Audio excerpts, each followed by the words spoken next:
Olá pessoal, eu sou o professor Alexandro Campanha e estaremos dando início a partir de agora em nosso curso sobre contabilidade governamental. E quero começar a minha aula falando sobre contabilidade pública, uma abordagem histórica e conceitual. Antes, porém, eu gostaria de lhe fazer uma pergunta. O que você sabe sobre o surgimento da contabilidade? A história da contabilidade, ela se confunde com a história do homem. E tudo começa com a necessidade que esse homem tinha de garantir a sua sobrevivência. Repetindo, tudo vai começar a partir do momento em que o homem ele passa a ter a necessidade de garantir a sua sobrevivência.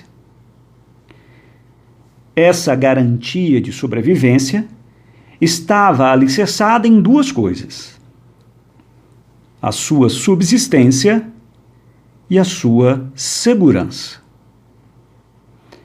No que se refere à subsistência, o homem tinha dois problemas: fome e escassez de alimentos. E para isso era necessário plantar, criar, extrair alimento da natureza. No que se refere à segurança, o homem também tinha dois problemas: os roubos e as guerras. E para isso ele precisava se proteger a sua família, a sua comunidade, os seus bens, os seus animais. Em alguns momentos, inclusive, ele precisava atacar. Mas você deve estar se perguntando, mas o que isso tem a ver com contabilidade? E eu digo a você que isso tem tudo a ver com contabilidade. E por duas coisas. No caso da subsistência, o fato de um homem precisar estocar mantimentos. No caso de sua segurança, o fato de precisar controlar suprimentos. No caso da subsistência e da sua necessidade de ter que estocar mantimentos, o homem não poderia, por exemplo, plantar, colher e comer tudo de uma vez só. E aquelas situações futuras? Aquelas situações incertas? O homem, então, precisava estocar, guardar alimento para momentos de adversidade, por exemplo, de seca. No caso da segurança, ele precisava controlar os seus suprimentos, porque na frente de batalha havia um exército. E esse exército precisava de comida, de armamentos. Então haveria necessidade de um gerenciamento melhor desses suprimentos. Então vejam vocês, a história do homem, ela está diretamente relacionada com a necessidade do exercício do controle, essencialmente sobre comida, armamentos. Esse ambiente desfavorável que nós acabamos de mencionar, a fome, a escassez de alimentos, os roubos, as guerras, toda essa situação desfavorável levou o homem a criar mecanismos de controle de seus bens e mantimentos. Inicialmente, eles eram rudimentares, através de desenhos e riscos, como esses que vocês estão vendo aí. Duas civilizações antigas vão se destacar nesse processo: os sumérios e os egípcios. Com o crescimento das cidades e do comércio, diversas mudanças vão acontecer. E, logicamente, se as cidades crescem, se o comércio se desenvolve, haverá uma complexidade aí nas relações comerciais, por exemplo. Isso, então, vai exigir novas formas de controle do patrimônio. Não mais aquelas formas rudimentares. Um exemplo disso nós temos o Luca Pacioli, com o método das partidas dobradas, lá no ano de 1494.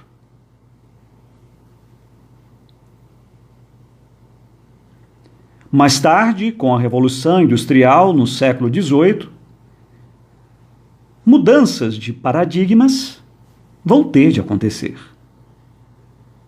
Veja que até aqui o homem, todo o processo produtivo realizado por esse homem era pautado na manufatura. Com a Revolução Industrial e o surgimento da máquina a vapor, isso vai mudar.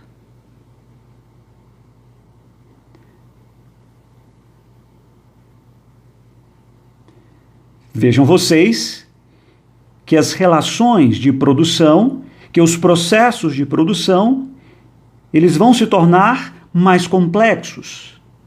A produção irá aumentar. E com isso, a concorrência, a produtividade e o lucro farão parte da vida do homem. E, logicamente, a contabilidade terá de acompanhar essa evolução.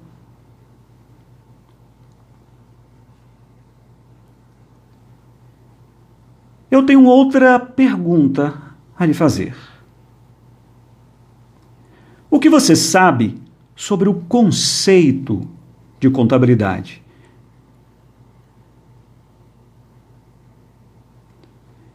E apresento para vocês o conceito de Hilário Franco, onde ele diz que a contabilidade é a ciência que estuda e controla o patrimônio das entidades, mediante o registro, a demonstração expositiva e a interpretação dos gastos nele ocorridos, com o fim de fornecer informações sobre sua composição e variações, bem como sobre o resultado econômico decorrente da gestão da riqueza patrimonial.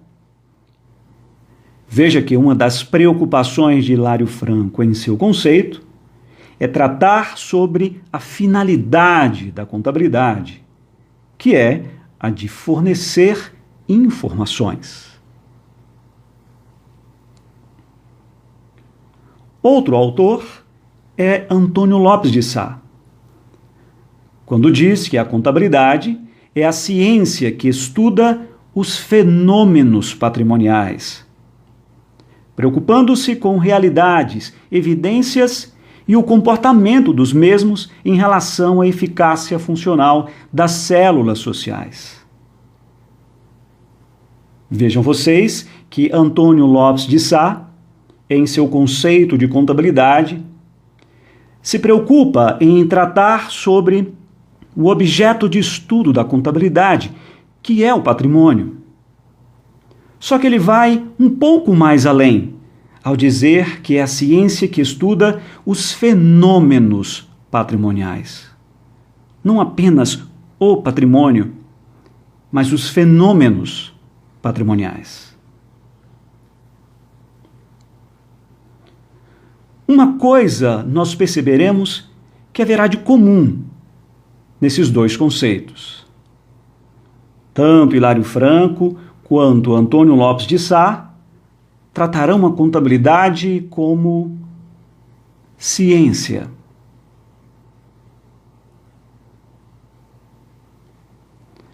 A ciência contábil corresponderá a um conjunto de outros conhecimentos menores.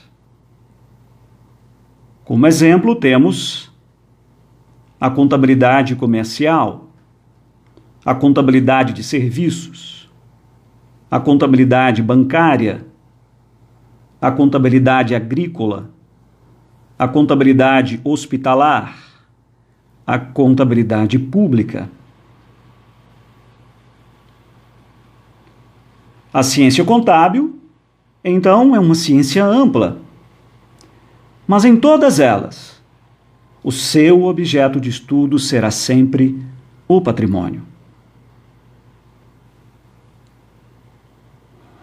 E esse patrimônio, por ser o objeto de estudo da ciência contábil, da contabilidade, sofrerá dessa contabilidade três coisas: a preocupação com o registro, a preocupação com o controle, a preocupação com a análise.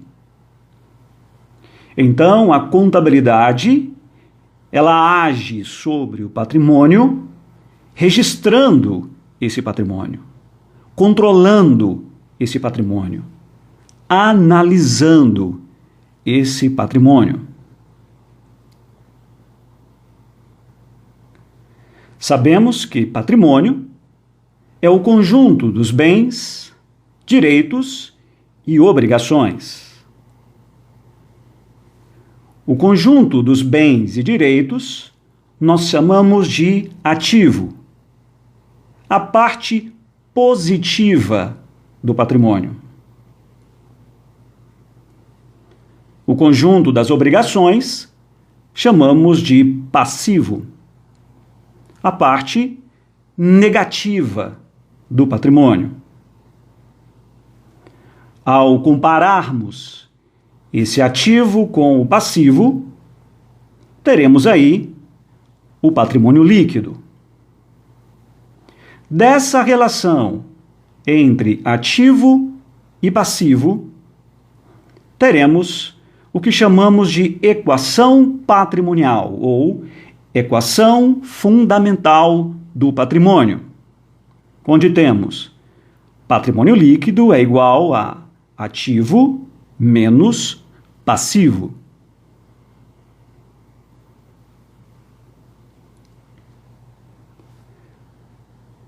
Tenho outra pergunta a lhe fazer. E o que você sabe sobre o surgimento da contabilidade pública?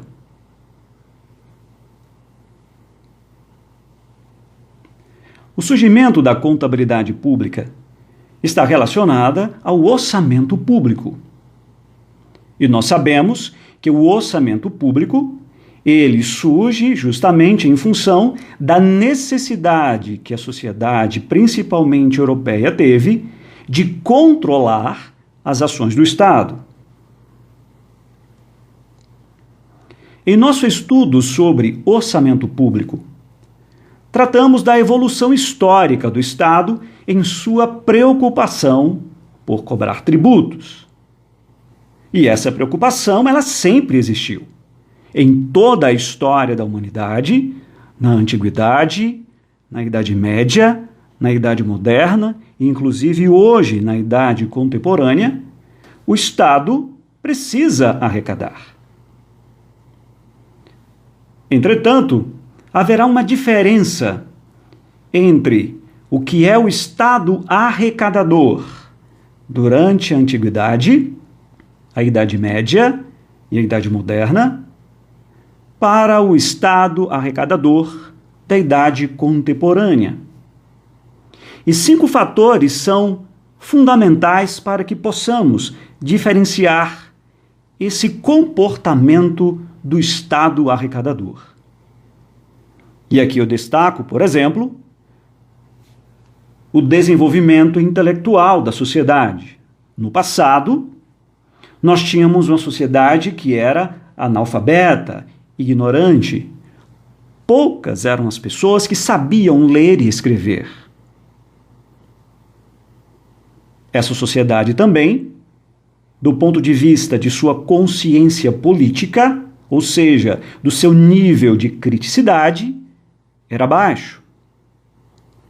Vejam vocês que temos uma sociedade com desenvolvimento intelectual baixo, uma sociedade com a consciência política, o nível de criticidade também baixo.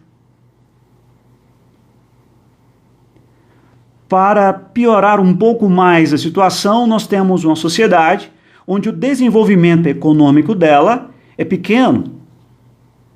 Diversas são as pessoas que vão depender do Estado, que vão depender do governante.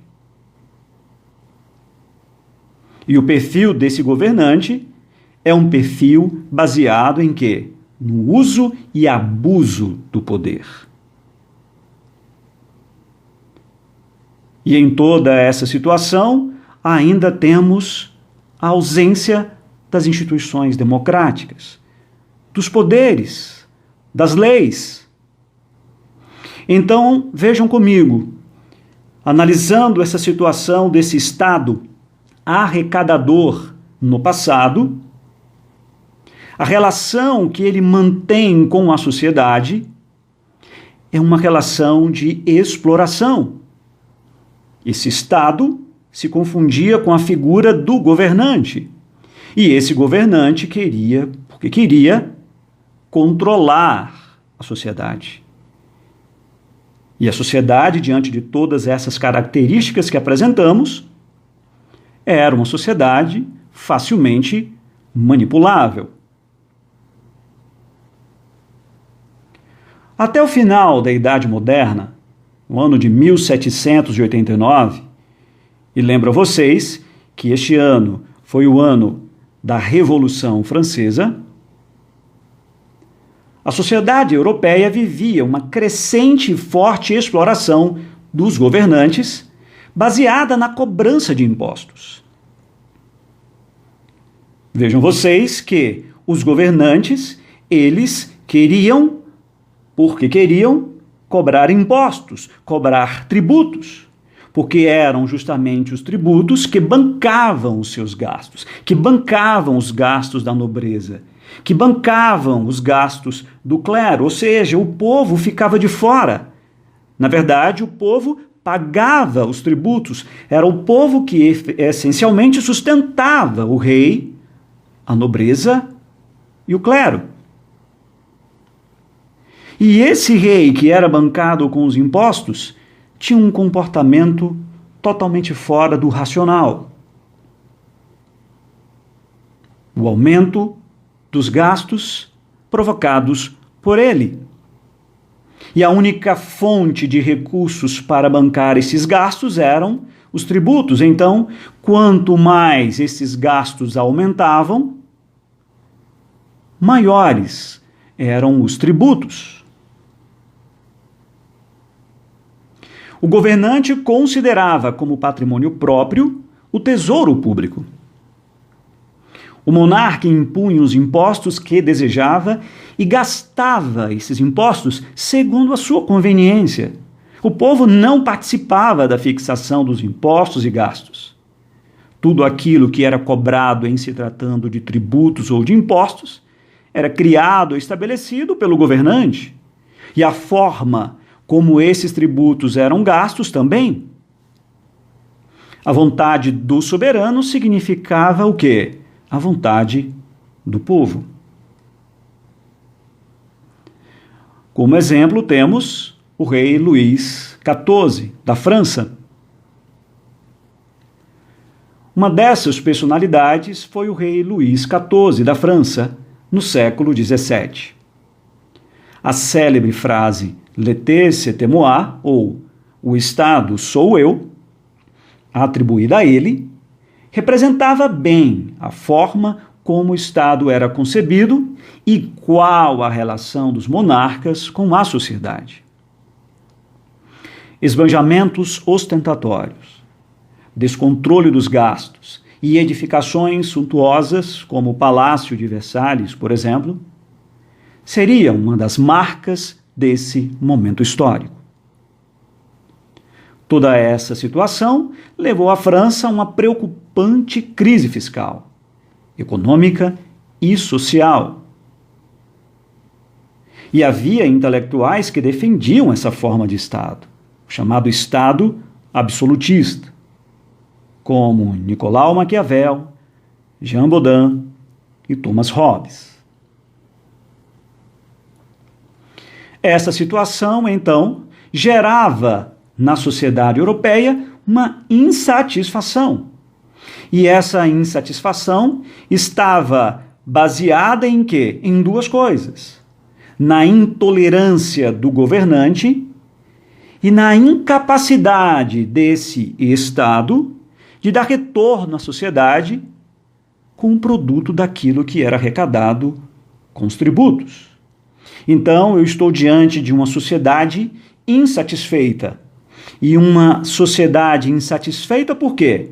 Porque ela tem um governante que é intolerante e ela tem um governante que é incapaz de retornar àquela sociedade, por meio dos tributos arrecadados, benefícios para ela. A mudança dessa realidade dependeria, então, da criação de mecanismos de controle do governante, da definição, por parte dessa sociedade, daquilo que deveria ser arrecadado e gasto. Até então, quem definia o que seria arrecadado e como aquilo que era arrecadado deveria ser gasto, quem definia isso era o governante. Como então mudar essa situação?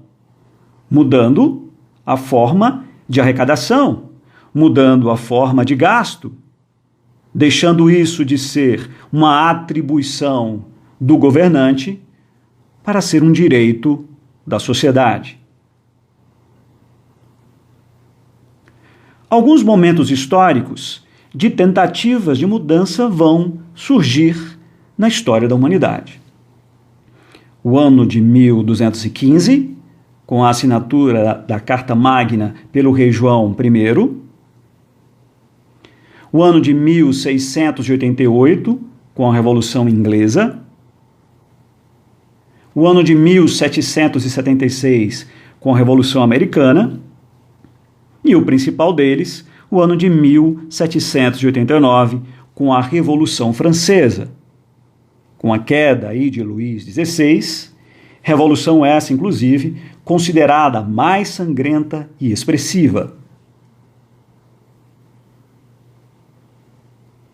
Em relação à Revolução Francesa de 1789, ela vai selar as iniciativas de controle das ações do Estado. Teve por objetivo acabar com as injustiças praticadas pelos monarcas absolutistas e destituir a nobreza do poder, que tanto dificultava o crescimento econômico burguês e a dinâmica capitalista. Entre os ideais burgueses estão a crítica ao absolutismo, às pesadas cargas tributárias, aos privilégios da nobreza e do clero, a influência da igreja, que considerava o lucro, por exemplo, como pecado, a defesa da liberdade política e econômica, daí aquela célebre frase laissez-faire, laissez-passer, a igualdade de todos perante a lei, a defesa da propriedade privada. Vale lembrar da Declaração dos Direitos do Homem e do Cidadão. Com a Revolução Francesa, teve início aí a República. Sobre a Declaração dos Direitos do Homem e do Cidadão. Ela se apresenta como um dos primeiros documentos da história, e quero repetir, ela se apresenta como um dos primeiros documentos da história que institucionalizou o direito do cidadão de controlar e fiscalizar a arrecadação dos tributos e dos gastos públicos. 2 artigos serão importantes nesse processo, o artigo 14 e o artigo 15. O artigo 14 diz que todo cidadão tem o direito de verificar, por si mesmo ou por seus representantes, a necessidade da contribuição pública, ou seja, do tributo, de consenti-la livremente, de observar o seu emprego e de lhe fixar a repartição, a coleta, a cobrança e a duração, ou seja, uma preocupação com os tributos. O artigo 15 diz que a sociedade tem o direito de pedir contas a todo agente público pela sua administração. Temos aí uma preocupação com a prestação de contas. Percebam, pela Declaração dos Direitos do Homem e do Cidadão, de 1789, que não era necessário apenas a imposição de limites quanto ao que arrecadar e gastar. Daí a noção de orçamento público. Era necessário também acompanhar a execução dessas arrecadações e gastos, com o objetivo de avaliar o cumprimento do que foi autorizado. Daí teremos, então, a noção de contabilidade pública. Temos, então, com o orçamento público, uma preocupação antes de se gastar. Com a contabilidade pública, teremos uma preocupação depois de se gastar. E no Brasil? Chamamos atenção aí para Dom João VI.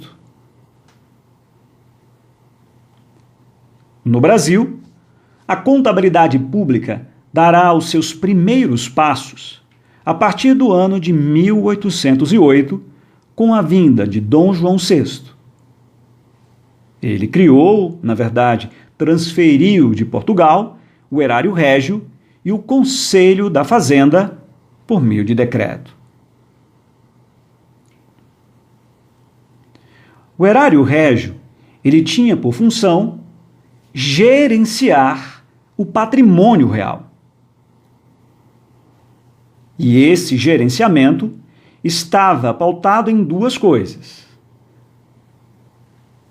controlar as contas e prestar contas das receitas e despesas, e combater a sonegação de impostos, desvios e contrabandos. O Erário Régio estava dividido em Mesa do Erário, Tesouraria-mor, Tesouraria Geral de Ordenados, Pensões, Juros e Tensas e Contadorias Gerais. Essas contadorias tinham a função de controlar as receitas e despesas. E existiam aí 3 contadorias.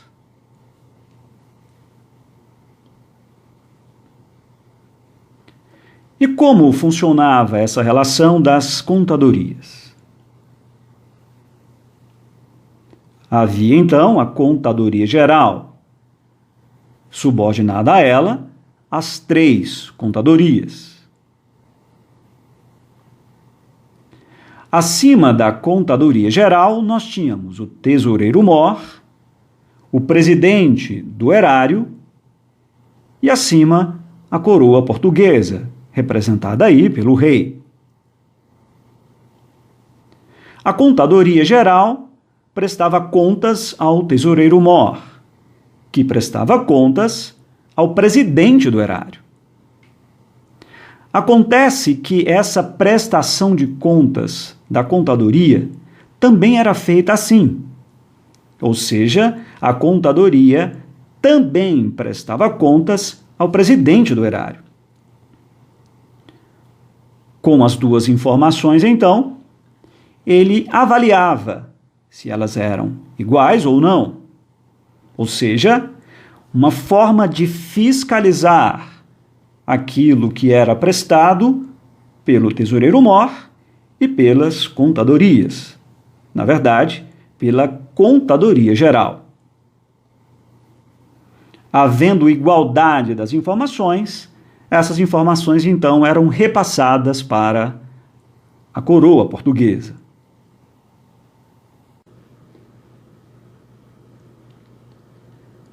Falaremos agora sobre fatos importantes ocorridos no Brasil, sobre a contabilidade pública e a contabilidade aplicada ao setor público.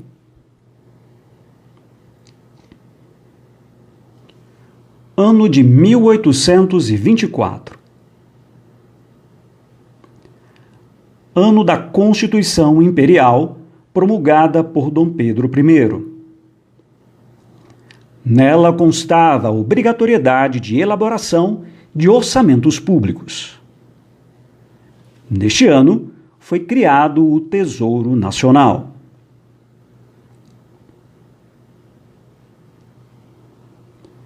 Ano de 1830.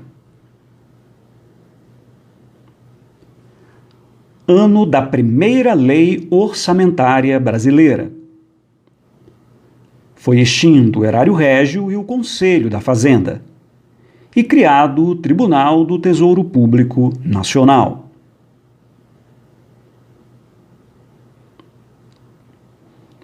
Ano de 1891. Ano da primeira Constituição Republicana.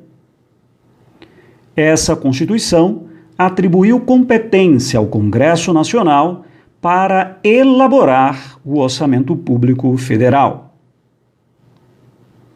Foi o ano de criação do Tribunal de Contas, com a finalidade de auxiliar o Congresso Nacional na fiscalização do orçamento.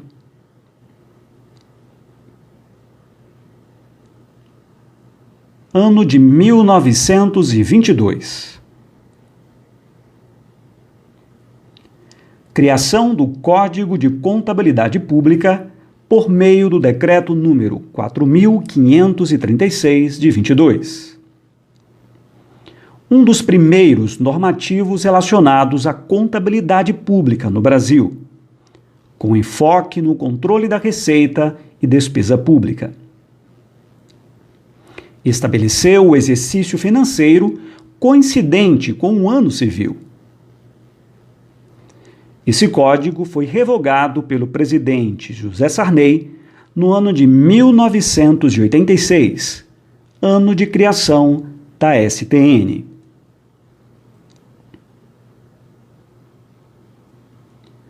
Ano de 1964. Criação da Lei Federal 4.320, de 64. Esta lei complementar instituiu normas gerais de finanças públicas. Ela é um símbolo normativo de nosso país no âmbito público. Uma informação importante. Originalmente, é uma lei ordinária, mas o STF considerou como complementar. Sua principal preocupação está no controle da execução orçamentária. Existem artigos que tratam especificamente de contabilidade. Artigos 83 a 106, enfatizando a contabilidade orçamentária, financeira, patrimonial e de custos. Cria os balanços públicos, o balanço orçamentário, o balanço financeiro, a demonstração das variações patrimoniais e o balanço patrimonial.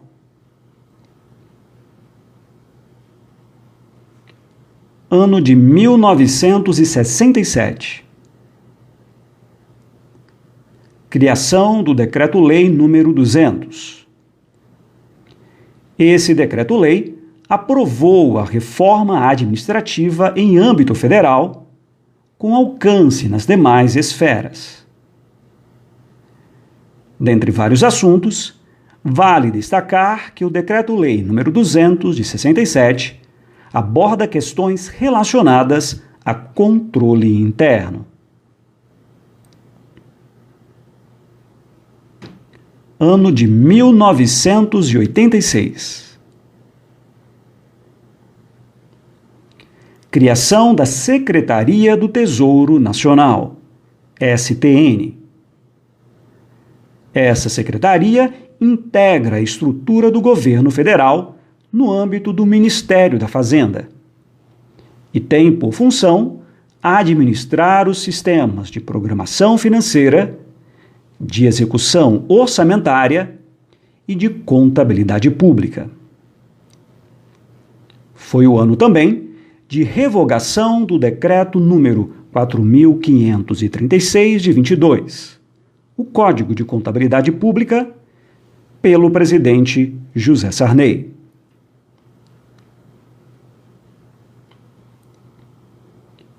Ano de 1987.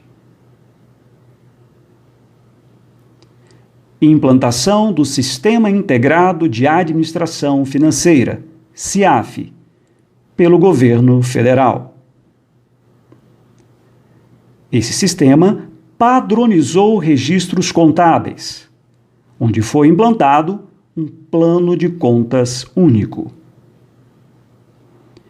Esse sistema é gerenciado pela STN.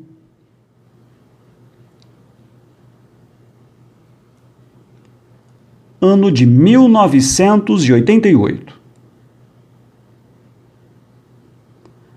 Promulgação da Constituição da República Federativa do Brasil, conhecida como a Constituição Cidadã.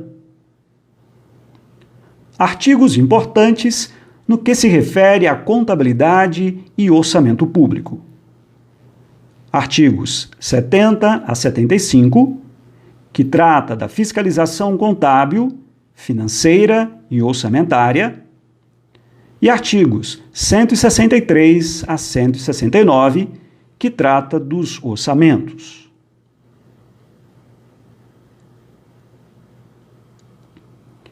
Ano 2000.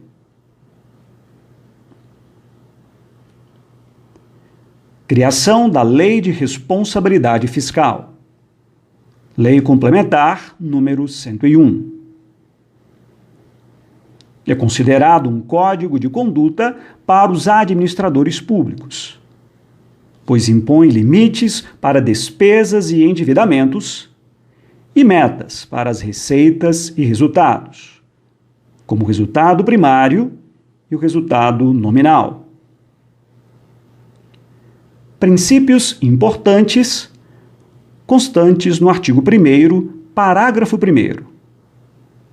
Planejamento, transparência e controle. Instituiu o relatório resumido da execução orçamentária e o relatório de gestão fiscal. Além desses dois relatórios, instituiu também o Balanço Consolidado de Contas Públicas.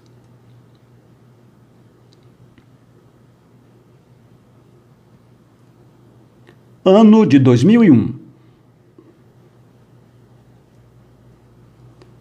Por determinação da LRF, a Secretaria do Tesouro Nacional começa a publicar portarias e instruções visando a orientação de procedimentos contábeis.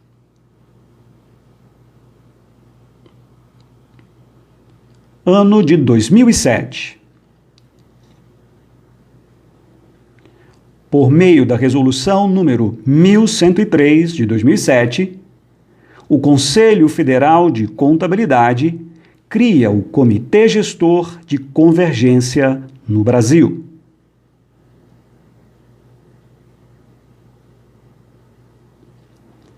Ano de 2008.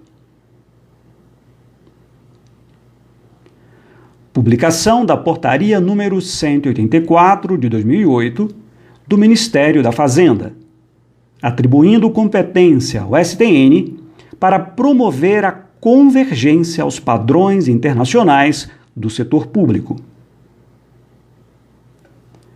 Saiba que as normas internacionais de contabilidade aplicada ao setor público são chamadas de IPSAS, International Public Sector Accounting Standards, e são publicadas pelo IFAC.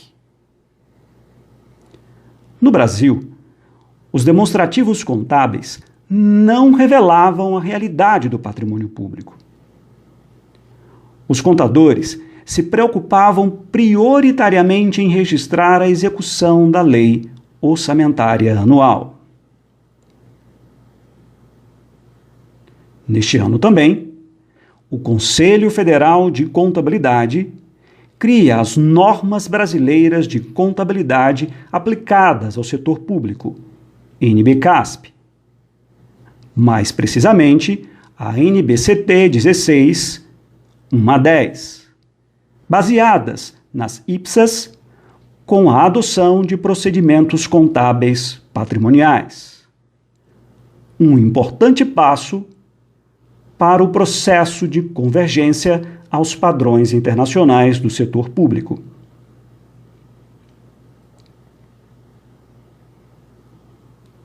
Ano de 2009. Implantação da primeira edição do Manual de Contabilidade Aplicada ao Setor Público, MCASP, elaborado pela STN. O MCASP está dividido da seguinte maneira: parte geral, procedimentos contábeis orçamentários, procedimentos contábeis patrimoniais, procedimentos contábeis específicos, plano de contas aplicado ao setor público, PCASP, demonstrações contábeis do setor público, DECASP.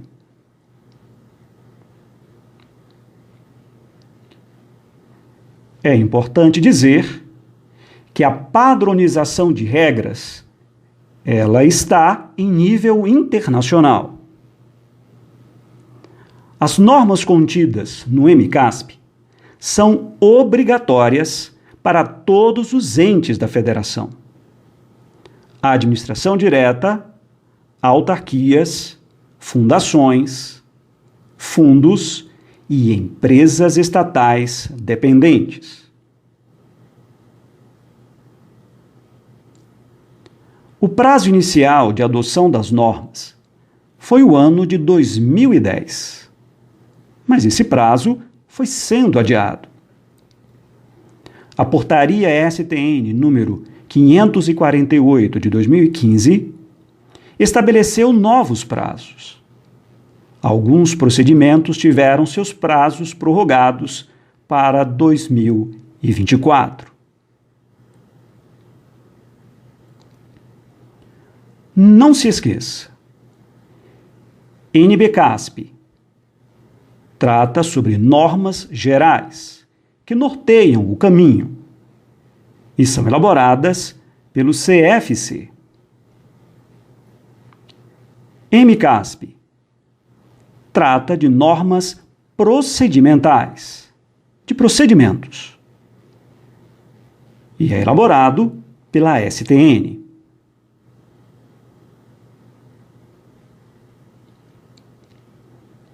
Ano de 2011.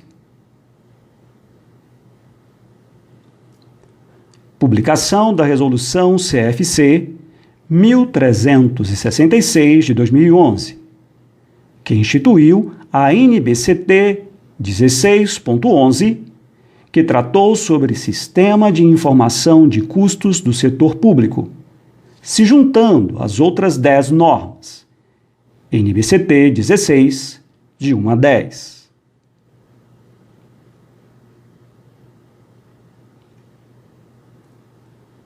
Ano de 2014. Prazo final para implantação do Plano de Contas aplicado ao setor público, PCASP.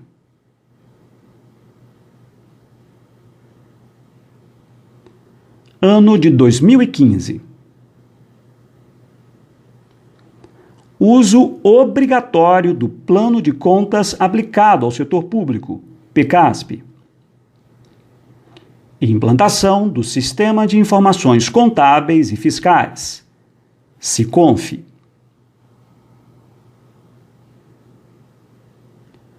Ano de 2016. Início do processo de convergência ou tradução das NBCASP ao padrão internacional do IFAC, as NBCT-SP. Passou a vigorar a primeira norma convergida, que tratou da estrutura conceitual. NBCT-SP-EC. Essa nova norma revogou as NBCT 16.1 a 16.5 e parte da 16.6. Depois da estrutura conceitual, outras normas da NBCT 16 foram sendo revogadas e substituídas por NBCT-SP durante os anos de 2016, 2017 e 2018. Isso, porém, será objeto de estudo quando tratarmos de contabilidade sob o enfoque patrimonial.